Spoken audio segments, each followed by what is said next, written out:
The most widely published book in human history reveals that we are created in the image of God. Throughout our human journey, each encounter is an opportunity to see the shared humanity in ourselves and others. Regardless of one's views on religion, each experience and each story weaves us together towards a common path. A path of transformation, a process of growth and understanding, a recognition that, at our core, we share a common destiny. What does the search for truth really mean in our lives? How can we find a sense of unity in a world so diverse and divided? As we reflect on these questions, we start to uncover a fundamental connection that binds us all beyond our differences. Welcome to Created in the Image of God, Building Vibrant Communities, with our host, Wade Franson. Today's episode is Corporate Soul's Sacred Path. Good morning, everyone. It's Wade Franson, and it's Created in the Image of God. We have an interesting guest this morning. His name is Richard Strilowich. He has a corporate career behind him, and I can relate to this. As some of the audience know, I spent a lot of years in the corporate world after having been a minister and trying to thread the needle, the camel through that eye of the needle. It's easier for a camel to go through the eye of the needle than a rich man to enter the kingdom. And in the corporate world, it's usually about making money. So finding your path in that world is a unique calling. And our guest this morning has done that. He is a corporate sage coach who helps conscious professionals treat their careers as a spiritual path, integrating inner wisdom with outer success. He has more than 40 years in IT, including leadership roles in small, medium, and global companies. And he brings all this experience and depth in a variety of ways into mind, body, spirit modalities, energy consciousness work, somatic therapy, and much more. We're going to talk to Richard Strilowich this morning and get the skinny and the in-depth understanding of how he goes about this. Welcome to the studio, Richard. Oh, that was wonderful. It's such a delight to be here. I'm really looking forward to our dialogue together. Well, I'm excited too, because as I mentioned, I can really relate. When I resigned from the ministry in 1995 and embarked on a corporate career in order to better provide for my family, I wanted to separate my faith from my paycheck, because it's no picnic in whatever world you're in, right? Whether it's the nonprofit, whether you're in a spiritual community, a religious, leader of some kind, there are always issues that you have to deal with. And I, kind of jumped from the frying pan into the fire in that sense, going into the corporate world in some pretty high profile and high pressure roles, trying to thread that needle. So tell us a little bit about your background and how did you get into all this? Tell us about the little boy Richard growing up. Who were your parents? What was it like? What were the challenges you faced before you took conscious thought to get on this path? Okay, boy, we could really dive in here. Sure. I grew up in a Catholic family. My dad was Catholic. My mother was not, but she was so committed to raising myself and my sisters Catholic that it almost seemed like she was. And, I went to mass every week. I had that traditional Christian type of background. One of the things that, they say your 15 minutes of fame, I think that was from Andy Warhol. I was in a Catholic boys choir when I was 13, and we went to the 1975 New Year's Day Mass in the Vatican with 1,000 of other choirs there, getting to sing for Pope Paul VI, celebrating New Year's Day Mass.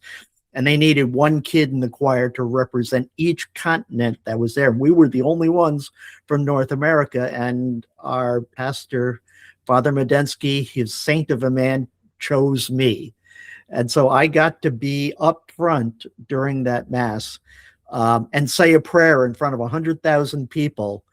And I can just remember saying the prayer, standing 3 feet from Pope Paul VI. I'm shaking, speaking into a Larry King type microphone, and just hearing my voice echo everywhere.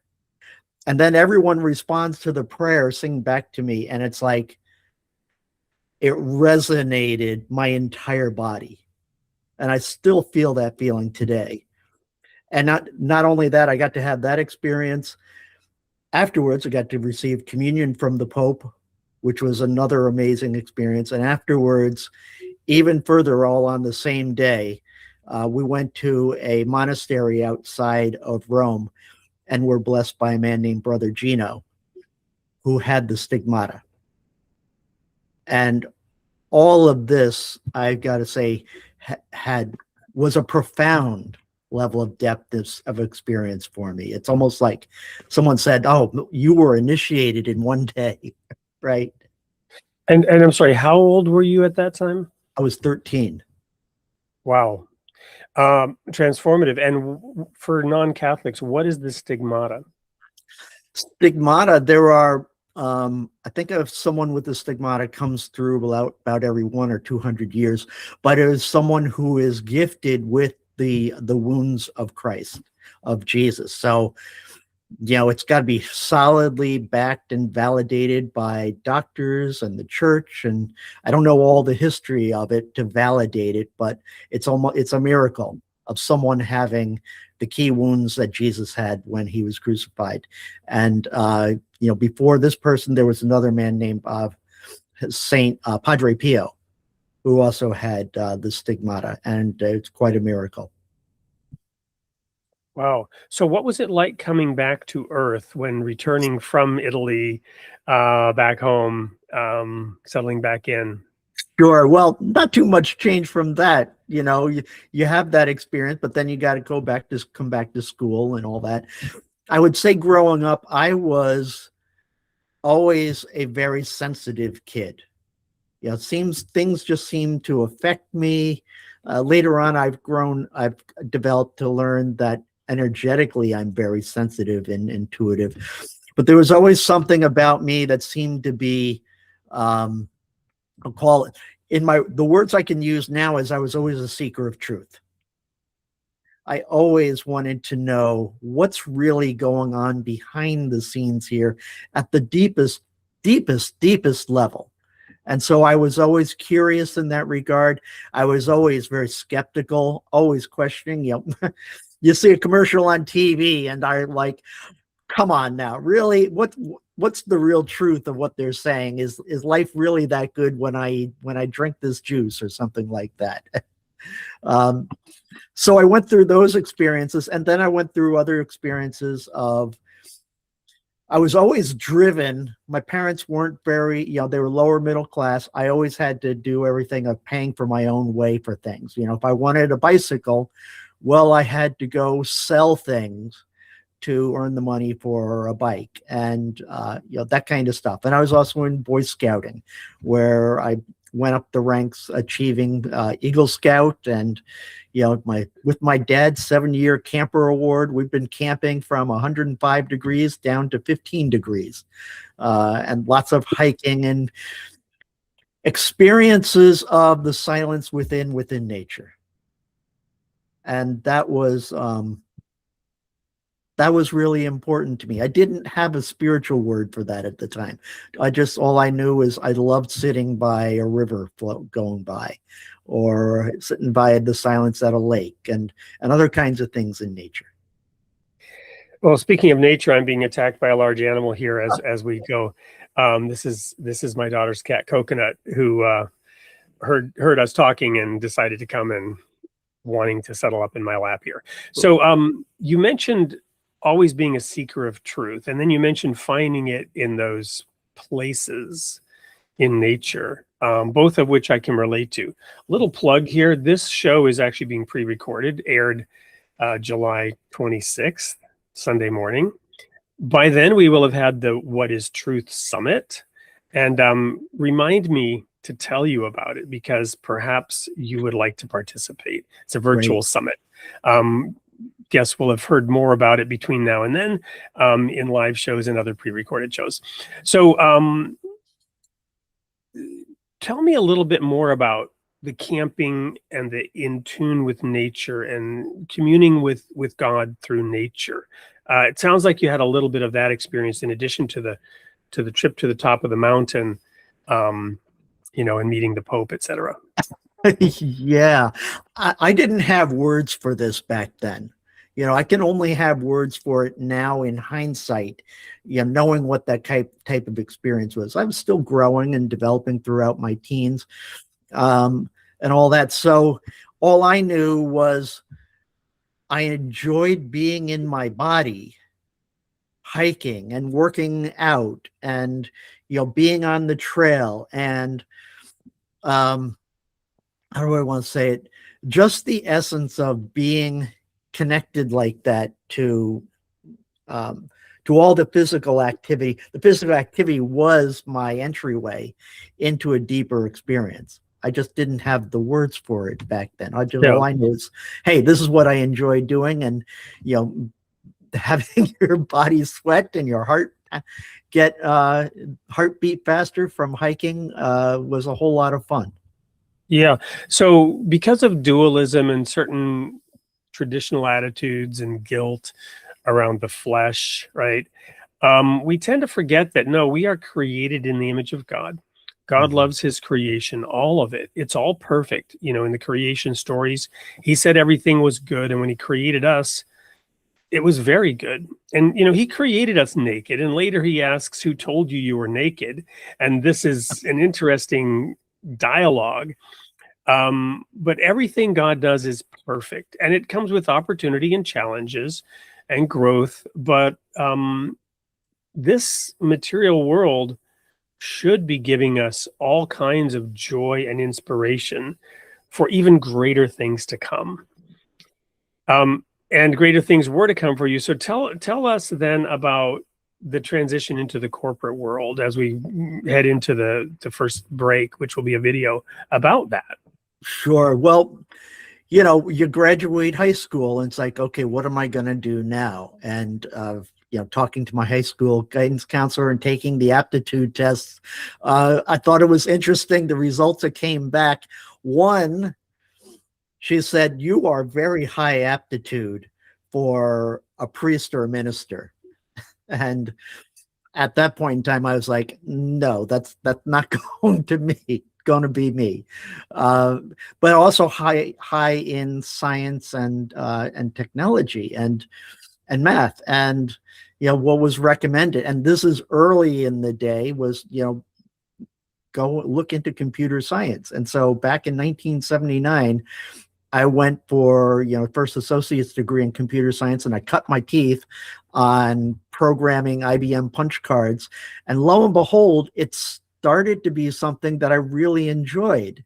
And so I got a bachelor's degree in computer science, and I started working in the corporate world, you know, doing software development. I was a software engineer for 12 plus years. And again, I didn't see this as a spiritual path back then. I continued going to mass every week, but I didn't see this as a spiritual path. But I can look back in hindsight and I can see I might program a software package, and debugging and doing all the problem determination, I would get lost in that.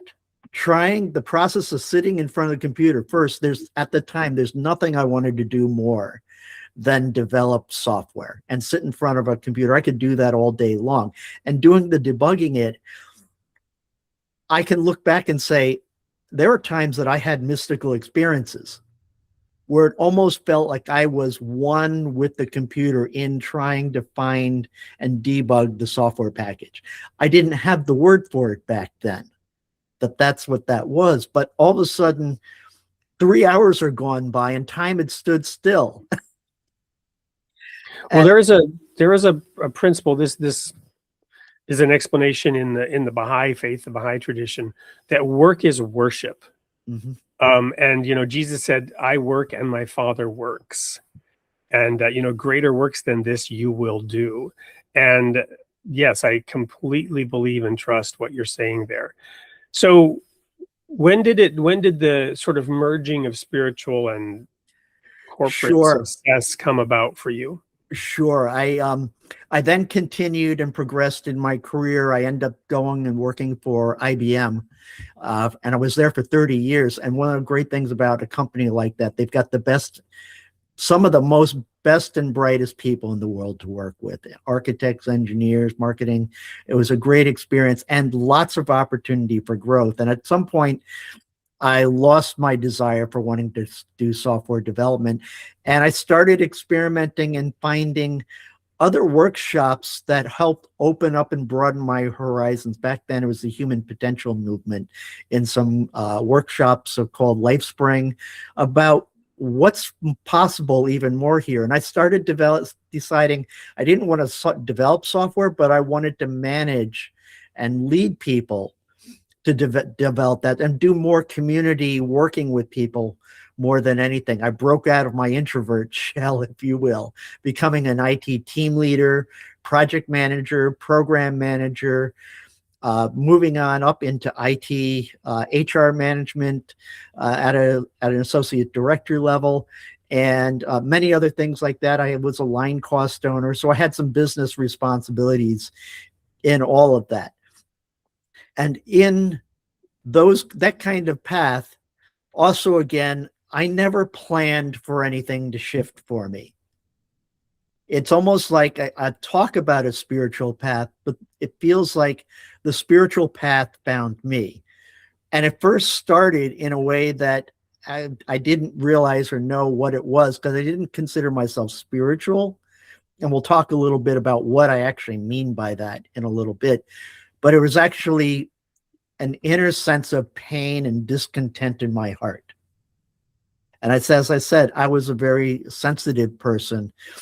And it was the place of, there's a whole lot of, I guess I'll call it politics that's natural and normal in the corporate life, which can feel painful. Companies are not supposed to be different than they are, right? They're built that way. They're structured that way. But for me, it was painful. I felt like I was this place of light surrounded in the darkness. And it was an inner discontent that kept saying, there's got to be a better way. It can't just always be like this, being so difficult and challenging. And that drew me to a lot of personal development and self-help.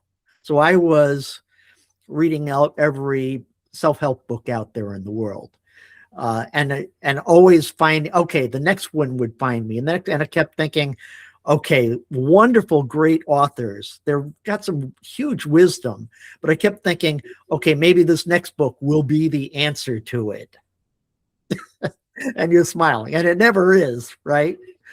But they're always drawing you. And that's how I say it was drawing me. That inner disconnect, I found out later in life, was God planted that there for me to find him the hard way.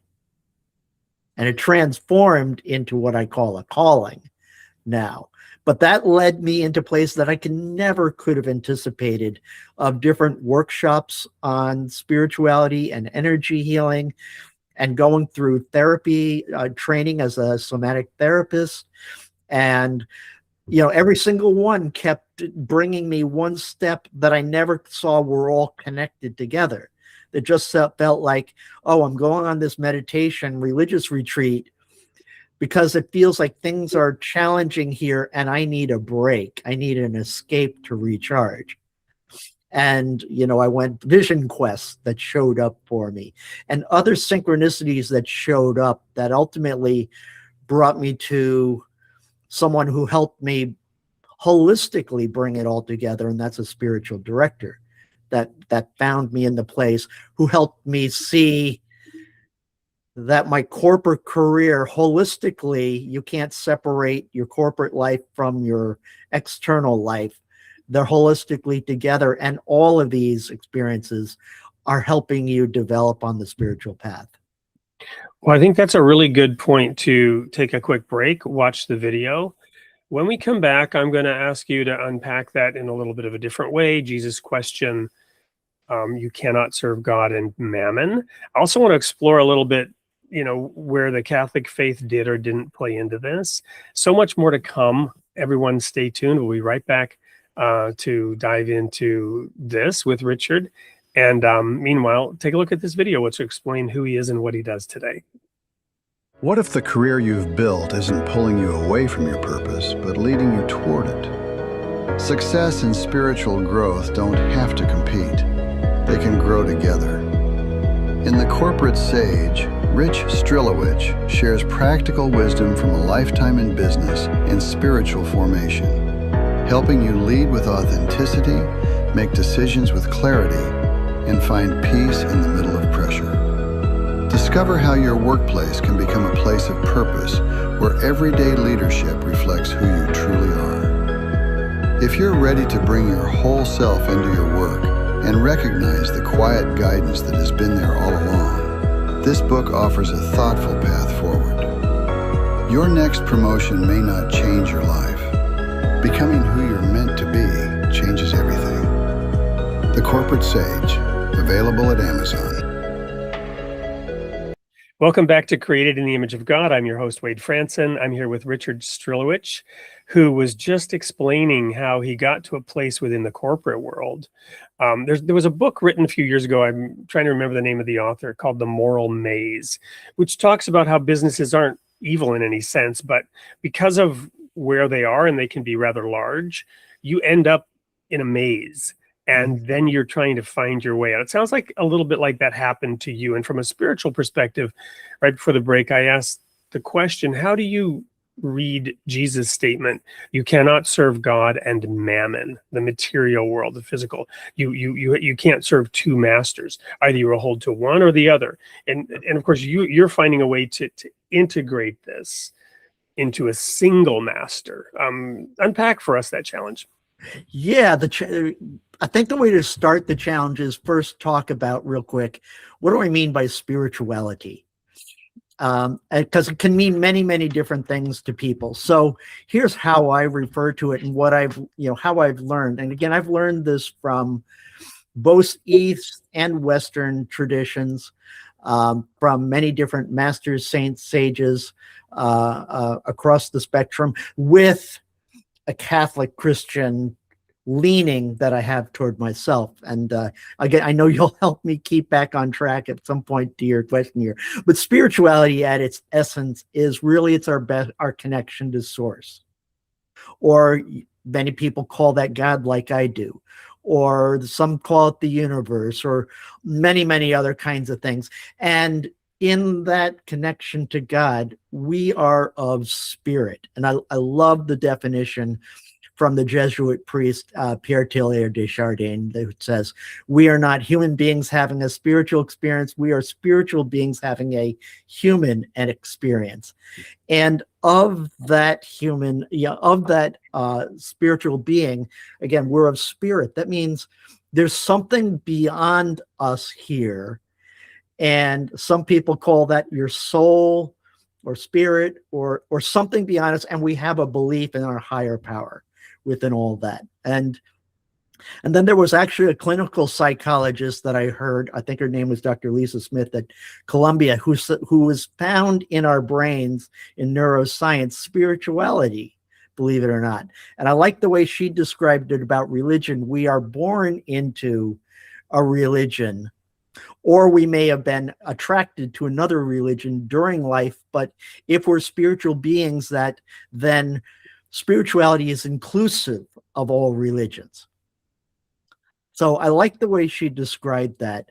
So, and then also, if you're on a spiritual path, you're really asking the deeper questions of who am I at the deepest levels, and what is my place that God has created me for in this world as we have it. And so you're asking the deeper questions in life of sense and purpose and interconnectedness to want to know your core identity and I'll call it divinity within. So I wanted to bring that up in terms of what I really mean by spirituality here first. And then if you could re-ask your question, because I think I got lost a little bit. No, that's perfect. And I'm just gonna quickly hold up this little book, Facets of One. Okay. I think we'll have a video for that later. It goes into exactly what you're talking about. So the question was, Jesus said you cannot serve God and mammon. Mammon being the word for material wealth, material success. You must chart a spiritual path. Otherwise, if you're charting just that material path, you will get into that moral maze, if you will, that I mentioned. Right.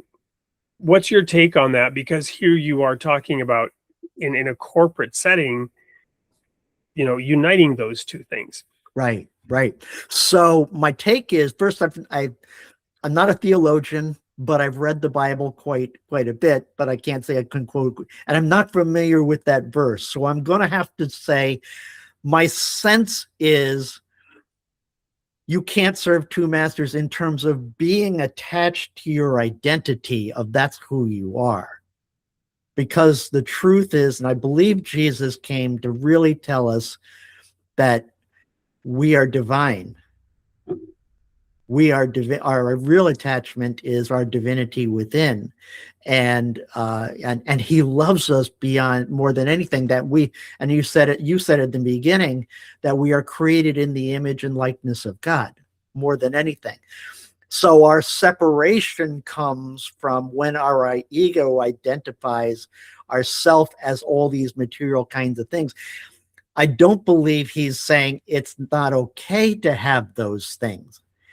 What the challenge is if you put those first in your life as needing those. And that's what happens also on the corporate path quite a bit, is we go up the corporate ladder and go to achieve higher and higher levels, and we still stay attached to, I am a vice president, etc. And that's my identity here. And somewhere along the way, you're going to find the place where I achieved that. And you know what? It doesn't bring me the level of satisfaction that I thought it might have. Yeah, it's a matter of subordination, right? To put it succinctly, because he also said that, seek ye first the kingdom of God, lay up treasure in heaven, and then all these things will be added to you. That's right. There's nothing that says you can't have material success. In fact, there are many indications that walking a spiritual path can very much lead to material success. But that's not the point. And many people might have a calling in which material success is not a part of it, right? But what is first? What is primary? And it sounds like this is where you were at in that last segment, as you were going to various gurus and teachers and whatnot. And I remember some that helped me too, like Marcus Buckingham in particular was one of the sort of corporate coaches that I resonated with, that I liked, and his approach to things. You mentioned many books and programs and systems. So tell us now a little bit about the specific focus that you gained and how you're now working with that. Sure. And I like that you brought up the quote, seek ye first the kingdom of God. And I love Luke, the kingdom of heaven is within. That is, that to me is first. And somewhere along the way, I took another retreat, and they helped me to discover that one of my mantras is to feel and know God in every breath. And that really shifted into what my purpose and meaning in life is. And the transition here you asked about. So at some point I did find a spiritual director, and they really helped me to connect things in a holistic kind of way. He's a retired Carmelite monk. And sometimes you hear a quote and it transforms and changes everything in terms of your perspective. And there are two that really have had a deep effect on me. One was by Trappist monk Father Thomas Keating. And it's very simple. He simply just says, the spiritual journey does not require us to go anywhere, because God is already with us and in us, living his life through us. And as I was working with my spiritual director, that's when he started planting little seeds for me to be able to see every single moment that's happening for us actually is coming to us through grace to bring us back to knowing God within. The kingdom of heaven is within. And even in the hard things that are happening at work. And then I was exposed to another quote. This is by Cheryl Richardson in her book, The Unmistakable Touches of Grace, which says, over time, you recognize that a benevolent force of energy has been available to guide and direct your life all along. I call this the unmistakable touch of grace. Grace leads us to the exact events and experiences we need exactly at the right time. So now all of a sudden there's a new perspective for me to recognize. The split for me was I saw myself working in the corporate world and all the challenges and difficulties, laying people off and making those kinds of decisions, having a boss tell me I needed to update this business case and you got 20 minutes to do it and get it back to me, and many, many other things that are pretty challenging in that world. And then I would split and go off and do these other retreats to recharge. But then I'd come back to work and I'd leave my spirituality at the door, thinking that they didn't match. And all of a sudden, I'm now starting to see, and this didn't happen overnight, I'm starting to see, oh, through grace, God is bringing me these events and situations at work, because work holistically is also the spiritual path too. That became clear in my mantra: your corporate career is your spiritual path. My boss, who's got the challenges for me, are coming to me for me to learn and deepen love in myself. And let me just share a story with you. There was a point in time where I was laying off like 28 people at work over a 2-year period. And boy, that was pretty challenging. And one person in particular, I had given him the top rating, performance rating you could achieve, a #1 rating. And I had to lay that person off. And the legal script was, you were being laid off because of performance, right? Well, I knew that wasn't true. The truth is, I put them into this position because they did so well. And the truth was, they're in the wrong place at the wrong time. And I had to do that.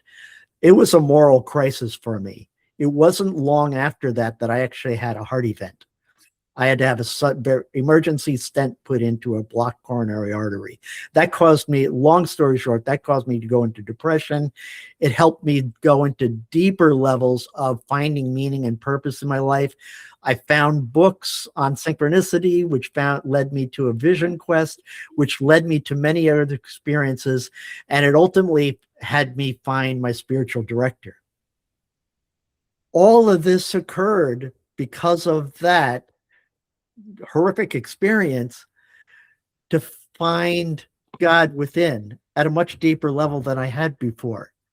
And now I can really accept the quote from St. Teresa of Avila: everything in our life had to happen just that way so that we may know God within. How could I have imagined that this kind of level of experience was created for me to find God at a deeper level? And that is available and open to everybody if you're open to the spirituality within through the corporate world. Not everybody is called, but if you are open to it, that's what I now work with people on in the corporate world. And I'm starting this out because I've recently retired. And now my path is coaching people through the spiritual journey and the spiritual path of what God's leading them to accept and know that your corporate career is your spiritual path. And how do you surrender to that path while still achieving exceptional results? Because you still have to lead, or you still have to do all the kinds of things the corporate world asks you to do, which is pretty intense and challenging these days. Thank you so much. So I love that you gave this example. It's a very challenging example about layoffs and a particular individual in performance, and then correlated it to the heart situation.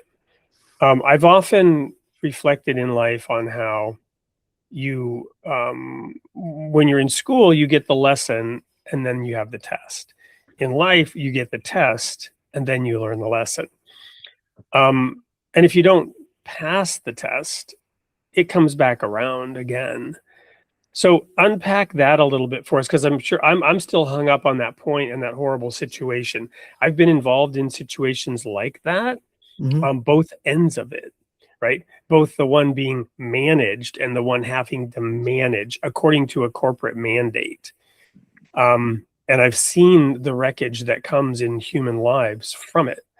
So tell us a little bit now from your vantage point today, looking back on that. Unpack that situation a little bit more for us. Sure, sure. In this spiritual path, if you will, I can't say that there's a goal to the end of it, right? Because in essence, life is not, problem to be solved. It's a mystery to be lived, right? But if there was a goal in knowing the kingdom of heaven within, it would be operating and living out of opening your heart to God, one, and knowing the inner peace that already exists with us, because Jesus talks about that inner peace within. My peace I give you, constantly. And in that, a level of contentment and fulfillment in life, no matter what is happening, being able to hold that level of inner peace in the center of the chaos and the storm, the corporate storm all around you. That might be the place that we're heading to on a spiritual journey. And I said, I don't believe or know that there's an end point here, because that means I know what my path is that God has planned out for me. And I don't know what that is. Well, and I agree completely 100% with that. And yet at the same time, in that situation, it's not enough to say I was just following orders, right? Right. I was told to tell this person you are being let go for performance when you know that's not true. Right. There's no amount of serendipity and serenity Right. that absolves you of that in that moment, in my opinion. Right. Right. And yet I'm being told I have to do this. I have also been told from some of those who got laid off, who told me later on, that was the best thing that ever happened to me, because it forced them to go into and find a job that might actually been a better place. Or as a mentor told me also, because I struggled with this, a mentor told me, if this is going to happen no matter what, the numbers that need to be reduced need to be reduced. I'm not talking about the act Yeah. of letting somebody go, because the business has to make that decision. I'm talking about the messaging of it's because of your performance. Yeah. When you know that's not true. Yeah, that was an existential crisis for me. That messaging came to me, and I now see this as grace brought that situation like that to me in my life, to cause me to go into that depression, to cause me to find God in my heart at a much deeper level. Thank you.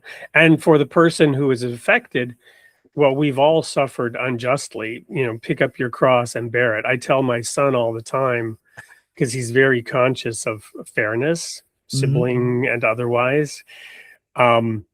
Life isn't fair, and that's fair. Right. And faith says that life is happening for us, not to us. And faith is trusting and serving that all that's happening is happening at a deeper purpose, at a God level, transcendent level, not at my ego level. And this is giving me an opportunity more to learn the lesson of surrender, that I have to work as hard as I can, but ultimately the results are up to God. And more lessons to learn around deepening my level of faith. I can't just say I've got a project plan and I want to learn faith and I'm going to do X, Y, Z, Z, and I'm going to develop faith. But God will give me through grace experiences for me to deepen that over time and learn until I finally get it. And will bring me other experiences for me to learn patience, Like everything needs to happen in God's timing, or as Ecclesiastes, I just messed that up, says, to everything there is a season and time and purpose under heaven. And last, acceptance. That releasing that what is according to God's plan. And I can't just say I'm going to accept that right here, right now, because I'm not. But over time, I will. Yeah, you've got these two twin verses, one of which is Jesus is talking about this Tower of Siloam that fell, and he says, and these people got killed. And he says, do you think they were worse sinners than anybody else because this happened to them? He says, no, time and chance happens to all men. Then he says elsewhere, Romans 8:28, he doesn't say it, but Paul says, all things work together for good to those who are called according to God's purpose. And many are called, right? You have to respond to that call to be chosen. Right. But this is what you're talking about, how to accept it, how to walk that path, how to let the transformative work occur, to not get in the way of it, I'm assuming. And not to put words in your mouth. Those were good words to put in my mouth. I fully agree with that.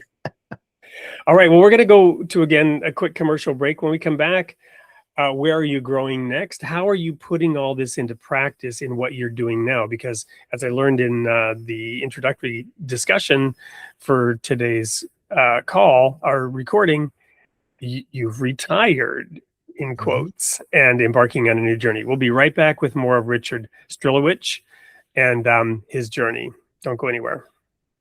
Soul Seeds is both a one-day community garden experience and an annual roadmap for integrating and revitalizing local communities. In a single day, Soul Seeds brings youth, families, residents, and volunteers together to transform underused space into a living garden, planting not just vegetables and flowers, but the seeds of service, self-reliance, and community. But Soul Seeds doesn't end in one day.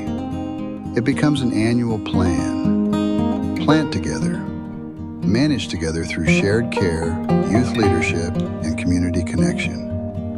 And harvest together, food, beauty, trust, and a stronger neighborhood. In honor of Earth Day, Soul Seeds helped restore an overgrown courtyard at a nursing and rehab center. In one day, volunteers cleared the space, transplanted a rose bush, and planted flowers, vegetables, and a tea garden. When we returned the next week, residents were glowing with pride, already caring for the garden as their own. At New Fountains Apartments in Fitchburg, Wisconsin, a youth group called the Justice League asked for help building a raised bed garden. Even in pouring rain, they built the frame, filled it with soil, and planted the garden, showing that community grows strongest when people serve together, rain or shine. Led by the Royal Falcon Foundation and powered by partners including the Bridge to Kindness, Summit Credit Union, and the Belleville Community Health Improvement Project, Soul Seeds is now being piloted in Wisconsin and Ohio as a model for broader community and credit union engagement. One day can launch it. 1 year can sustain it. One community at a time, Soul Seeds helps neighbors plant, manage, and harvest a better future. Join us and grow with us. Welcome back. Sadly, we're in the final segment, but there's still much to come. So, Richard, you've just embarked on a new phase. Unpack that for us. It's a new phase, and it was time. I knew God was telling me it's time for you to retire. After 40 plus years in the corporate world, I believe I had reached a place as far as I could in what I wanted to do there, but also in my own spiritual growth. I'm also a corporate coach in the corporate world, and I wanted to coach people at a deeper level than what I could in the company I was working for. I was coaching people around, work-life balance and burnout and, imposter syndrome. But I really knew what was really going on was a spiritual crisis, a spiritual and or religious crisis. And that's what I really wanted to do. And it was time for me to retire, and many other things or synchronicities showed up for me to say, it's time for you to retire. So I am now embarking on creating my own coaching spiritual practice here. I call it the Corporate Sage.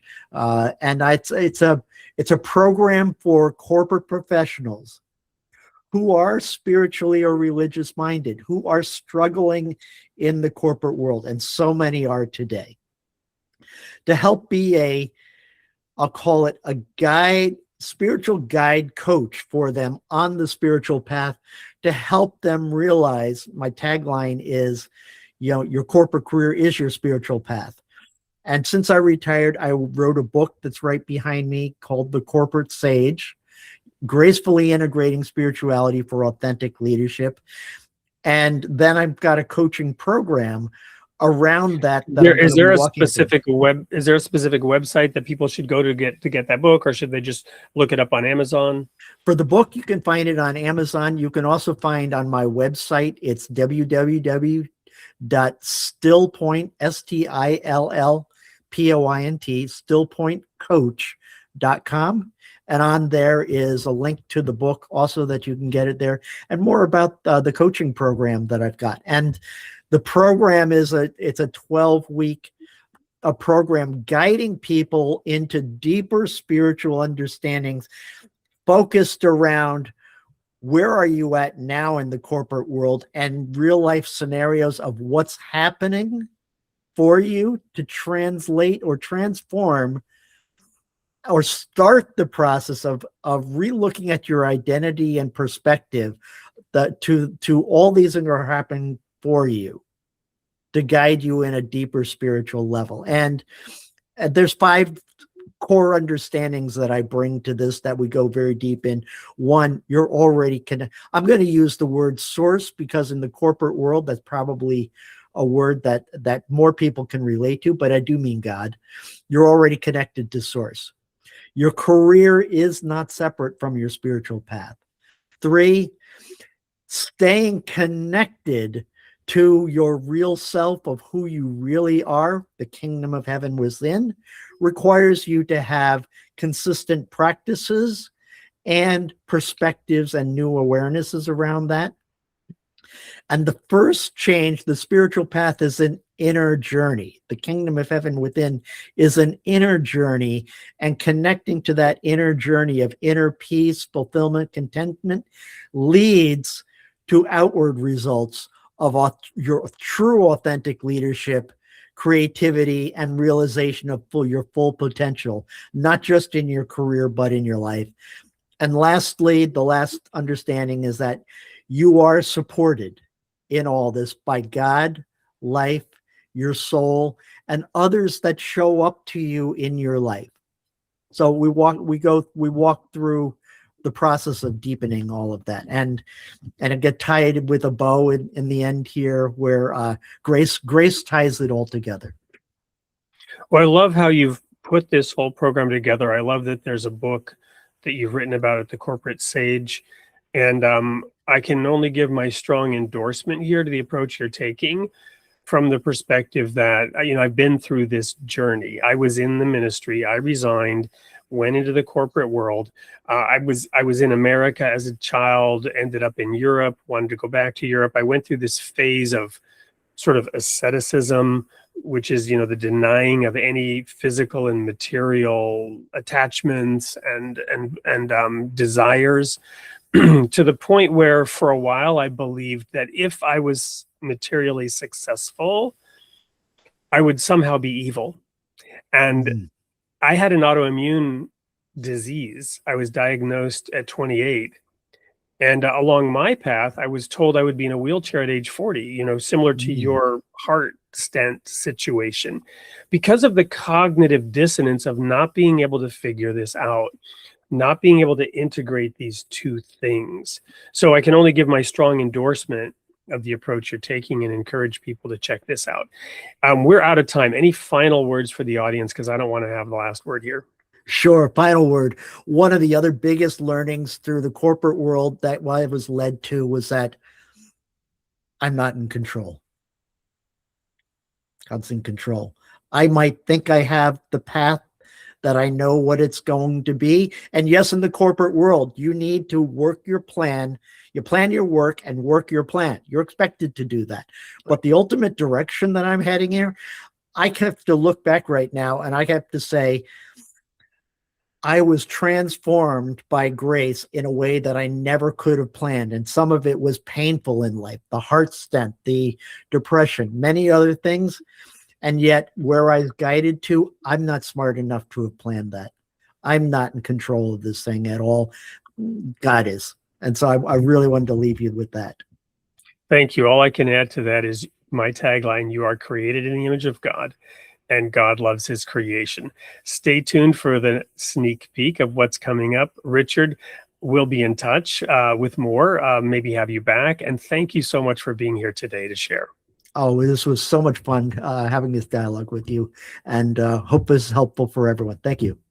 Thank you. Stay tuned for the sneak peek. We'll see you next week. Next week on Created in the Image of God.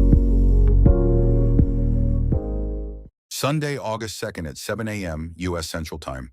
Host Wade Franson interviews Mandy Smith, pastor, author, and ministry leader. She reflects on the strength found in human limitation and how vulnerability can become one of a leader's greatest gifts, from weakness and dependence to discovering God's power through faithful, everyday ministry. And then on Tuesday, August 4th at 8 p.m. Central Time, with host Wade Franson, a special tribute to John L. Esposito. Wade reflects on the life and legacy of one of the world's leading scholars of Islam and Muslim-Christian relations, from decades of scholarship and public dialogue to the lasting impact John made through his pursuit of understanding, pluralism, and peace. Join us live this week, Tuesday and Sunday, Created in the Image of God.